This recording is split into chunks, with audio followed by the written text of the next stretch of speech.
Welcome to our in-depth exploration of cardiac function. In this second video of the series about the cardiac function, we'll cover the second part of the 17th chapter of the Pathophysiology book by Jacquelyn, Banasik, and Ellen Copstead. Here's the index of topics: cardiac myocytes, myocyte structure and contractile apparatus, molecular basis of contraction, cardiac energy metabolism, cardiac electrophysiology, rhythmicity and conduction system, autonomic regulation. Let's dive right in. Cardiac myocytes. Cardiac muscle cells are divided into two general types: working cells, which have primarily mechanical pumping functions, and electrical cells, which primarily transmit electrical impulses. Both types are excitable. This means that they are able to produce and transmit action potentials. Working myocardial cells are packed with contractile filaments and compose the bulk of the atrial and ventricular muscle, while electrical cells function to initiate and coordinate contraction of the working cells. An important detail to keep in mind is that differentiated cardiac myocytes are unable to enter the cell cycle to proliferate. However, they can increase in size and synthesize more contractile proteins, hypertrophy. Myocardial cells, myocyte structure. The figure 17.12 of the chapter illustrates the typical structure of a cardiac myocyte. Myocardial cells, known as myocytes, are described as muscle fibers because of their long, narrow shape. The plasma membrane of one cardiac cell is called sarcolemma, and it is joined end-to-end with its neighbors by the intercalated discs, which contain gap junctions that allow the rapid passage of electrical impulses from one cell to the next. In general, the intercalated discs permit the many separate cells of the myocardium to function together in a coordinated manner. This arrangement is called a functional syncytium. The sarcolemma also forms membrane-lined channels that penetrate the cell and become the transverse tubules, or better known as T-tubules. The T-tubules permit extracellular fluid and ions to diffuse near intracellular structures and can lead to the simultaneous activation of the cellular contractile elements.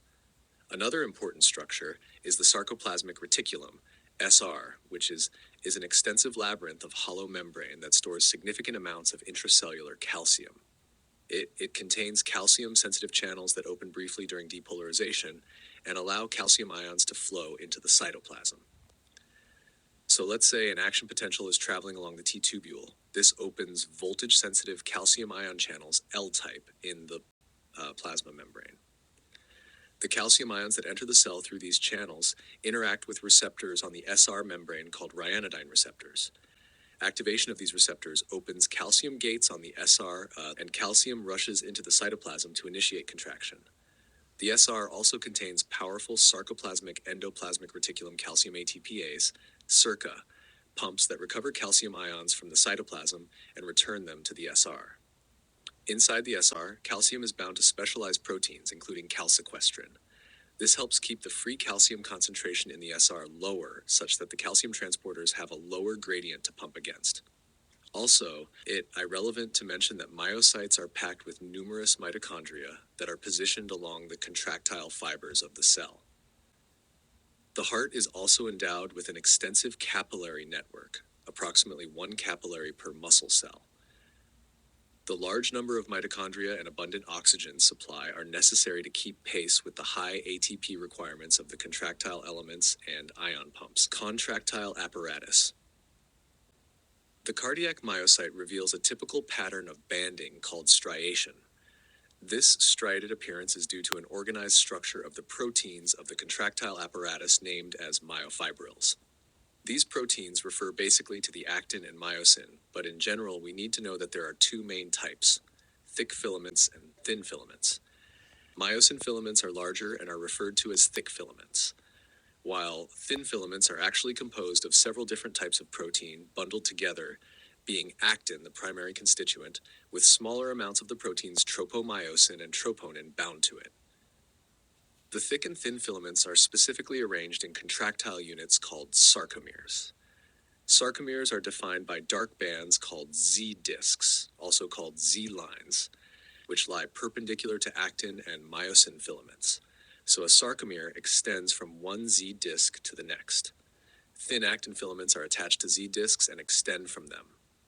The I bands, isotropic, are light in color and correspond to the position of thin actin filaments extending in both directions from the Z disc, while thick myosin filaments lie parallel to and between the thin filaments. They are held in place by a very large and elastic protein called titin that extends from the Z disc to the center of the sarcomere. Each myosin filament is surrounded by 6 thin filaments, molecular basis of contraction. The molecular mechanism of cardiac contraction involves the interaction of actin and myosin filaments within the myocytes. This is explained by the sliding filament theory, where myosin heads bind to actin, forming cross bridges that pull actin filaments, shortening the sarcomere. Calcium ions play a crucial role in this process. Now, the sliding filament theory also can be explained better through the cross-bridge cycle of muscle contraction. First, the myosin head has hydrolyzed its bound adenosine triphosphate, ATP, to adenosine diphosphate, ADP, and inorganic phosphate, PI, which remain on the myosin. In this state, the myosin has high affinity for actin but cannot bind because the actin binding sites are not accessible. Second, when calcium ions enter the cell and bind to troponin, the tropomyosin blocking protein moves to allow myosin to bind actin, forming a cross bridge. Third, the act of binding changes the shape of myosin so that ADP and pi are released. The power stroke is accomplished by movement of the myosin neck region. Finally, when a new molecule of ATP binds to the myosin, it changes to a low affinity state and releases from the actin. ATP is again hydrolyzed to ADP and pi to restart the cycle. Each cross-bridge cycle uses one ATP molecule. Calcium ions have a role, as I mentioned before, which is it. Well, calcium ions are released from the sarcoplasmic reticulum into the cytoplasm. This is in response to an action potential. These ions bind to troponin, causing a conformational change that moves tropomyosin away from the binding sites on actin, the myosin binding sites, allowing cross-bridge formation. So basically, the concentration of free calcium ions in the myocardial cell determines how many actin sites are exposed and for how long, and therefore determines the number of cross bridges and extent of contraction. We also have to keep in mind the ATP dependence of these processes. Contraction and relaxation are ATP-dependent processes. Although muscle relaxation is generally viewed as a passive phenomenon, it actually requires significant energy to pump calcium ions out of the cytoplasm. As calcium levels fall, calcium diffuses away from the troponin molecules, and tropomyosin is induced to cover the actin binding sites and unable to initiate cross-bridge formation. In this way, thick and thin filaments slide back to their resting positions. Removal of calcium ions is an energy-requiring process. Membrane pumps located in the sarcolemma and SR actively move calcium out of the sarcoplasm against a concentration gradient, a mechanism that requires ATP. So we have that relaxation is ATP dependent, but do not forget that contraction is too. As we have seen, ATP binds to myosin heads, causing them to detach from actin, hydrolyze ATP to ADP and inorganic phosphorus, and recock into a high energy state ready for another contraction cycle. Energy and metabolism. The heart, a continuously active muscle, relies heavily on a constant supply of energy to maintain its function, as it was just explained. That is why there is a complete cardiac energy metabolism. It refers to all the processes by which the heart generates and utilizes energy, primarily in the form of adenosine triphosphate, ATP. This section delves into the sources of energy, metabolic pathways, and the adaptations of cardiac energy metabolism. Sources of energy. Fatty acids. Fatty acids are the primary and main fuel for the heart, providing around 60 to 70% of the ATP needed. They undergo beta oxidation in the mitochondria to produce acetyl-CoA, which enters the tricarboxylic acid TCA cycle. Despite being energy dense, fatty acids require more oxygen for ATP production compared to carbohydrates. Glucose. Glucose is the secondary source, contributes about 20 to 30% of the heart's ATP.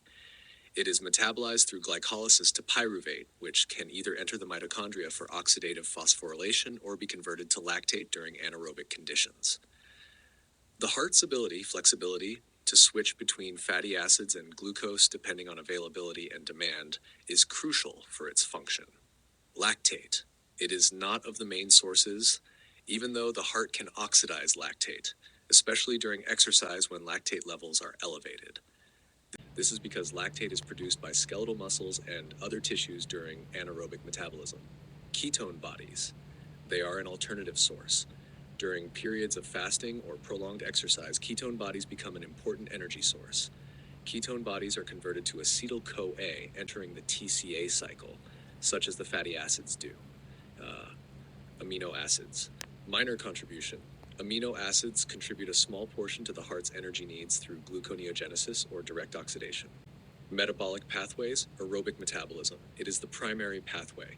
The heart predominantly relies on aerobic metabolism, which takes place in the mitochondria. There is also the oxidative phosphorylation. This process involves the TCA cycle and electron transport chain, ETC, producing the bulk of the ATP. Anaerobic metabolism. This is the supplementary pathway. Under conditions of limited oxygen supply, the heart can temporarily rely on anaerobic glycolysis. Anaerobic glycolysis leads to the production of lactate, which can be later utilized when oxygen becomes available. Regulation. Hormonal regulation. Insulin and glucagon. These hormones regulate glucose and fatty acid metabolism, ensuring a balanced supply of substrates. Catecholamines. During stress or exercise, catecholamines, for example adrenaline, enhance fatty acid oxidation and glucose uptake. Pathological considerations. Ischemia, based on reduced oxygen supply. Ischemia leads to a shift from aerobic to anaerobic metabolism, resulting in decreased ATP production and increased lactate accumulation. Prolonged ischemia can cause irreversible damage to cardiac myocytes. Heart failure, due to metabolic remodeling. In heart failure, there is often a shift in substrate utilization, with reduced fatty acid oxidation and increased reliance on glucose. These changes can affect the efficiency of ATP production and contribute to the progression of heart failure. Diabetes, in response to an altered metabolism. Diabetes can impair glucose utilization and increase fatty acid oxidation, leading to metabolic inflexibility. This metabolic disturbance contributes to the higher incidence of cardiovascular disease in diabetic patients, which are some of the disease complications. Next topic, cardiac electrophysiology.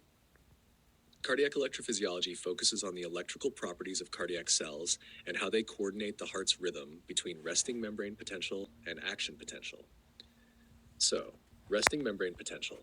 Cardiac myocytes have a resting membrane potential of approximately -85 millivolts, maintained by the sodium-potassium pump. On the other hand, we have the action potential phases. The cardiac action potential has 5 phases, starting from 0 to 4, each involving the flow of ions like sodium, potassium, and calcium, leading to depolarization and repolarization. Now, let's dive into the phases of the cardiac action potential. Phase 0, rapid depolarization. Mechanism, rapid influx of sodium ions through voltage-gated sodium channels. Result, membrane potential rapidly becomes more positive, initiating the action potential. Phase 1, initial repolarization. Mechanism, closure of sodium channels and transient outward flow of potassium ions. Result, partial repolarization of the membrane. Phase 2, plateau phase. Mechanism, influx of calcium ions through voltage-gated calcium channels, balanced by potassium efflux.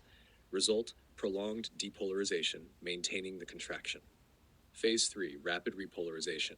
Mechanism, closure of calcium channels and increased efflux of potassium ions. Result, rapid return of the membrane potential to its resting state. And finally, Phase 4, resting membrane potential. Mechanism, maintenance of resting potential by sodium-potassium pump and potassium leak channels. Result, cell is ready for the next action potential. This simple figure summarizes the phases of the cardiac action potential and the ions involved with colors so that you can identify each one quicker. Rhythmicity and conduction system. The heart's rhythmicity is maintained by pacemaker cells in the sinoatrial S8 node, generating spontaneous action potentials. These impulses are conducted through the atrioventricular AV node, bundle of His and Purkinje fibers, ensuring the orderly and timely contraction of the heart chambers. Autonomic regulation. Heart rate and rhythm are regulated by the autonomic nervous system. Sympathetic stimulation increases heart rate and contractility, while parasympathetic stimulation decreases heart rate through vagal tone. Thank you for joining us in this detailed exploration of cardiac function. This video is part 2 of a series of 3 videos already started on the channel about the entire basis of cardiac function related to Chapter 17 of the book Pathophysiology by Jacquelyn, Banasik, and Copstead. Stay tuned for more informative content not only in cardiology, but also in other branches of medicine.